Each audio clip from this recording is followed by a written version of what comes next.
Mapagpalang araw po sa ating lahat. Ako nga po pala si Angelia Nagner at welcome po sa aking 365 Daily Devotion ni Pastor Russell Campos, Seminary Edition. At ngayong araw po ay December 6, 2025 at ang topic po natin ngayong araw ay Jesus, the Messiah. Ano ba ang apelido ni Jesus? And yung scripture po natin ngayong araw is Matthew chapter 16 verse 16. And yung sabi po dito sa ating concept na Jesus, the Messiah, means He is God's ancient Savior, the one promised through the prophet to rescue, restore, and reign.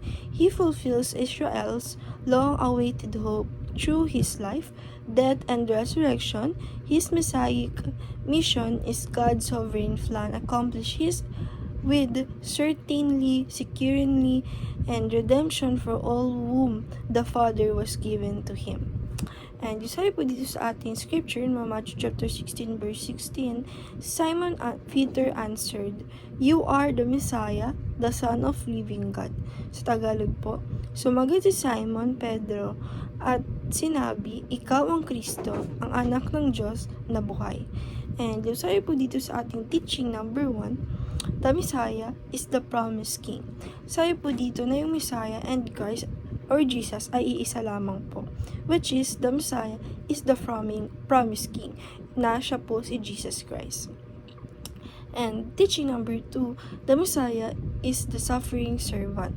Sabi po dito na yung Messiah is ito daw din po yung suffering servant, na kung saan siya nga po yung Messiah, He is the God's anointed Savior na magliligtas sa atin, na may promise sa King, the one promised through the prophets to rescue, restore, and reign sa ating lahat. And teaching number 3, the Messiah will fix the broken world.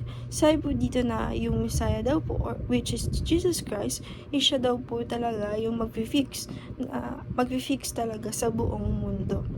And application number 1, as far to become a radical disciple of King Jesus.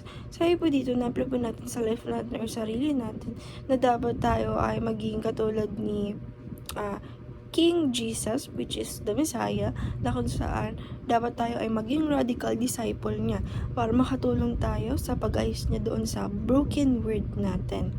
And application number 2, believe that Jesus is in charge of all creation. Sabi po dito na apply po natin sa life natin or sa sarili natin na dapat tayo talaga ay merong believe sa ating Panginoon or may pagtitiwala sa ating Panginoong Jesucristo, na kung saan ma-change niya talaga yung mga maraming sin, maraming broken na creation. And application number 3, come to Jesus and let Him fix your brokenness. Sabi po dito na apply po natin sa life natin or sarili natin na kung tayo ay broken din po sa buhay natin, kung hindi tayo ayos sa buhay natin, lagi lang po tayo magsasabi at lalapit sa ating Panginoong Jesucristo dahil siya ang makakapag-ayos sa atin. And dahil lang po ngayong araw, maraming salamat. God bless.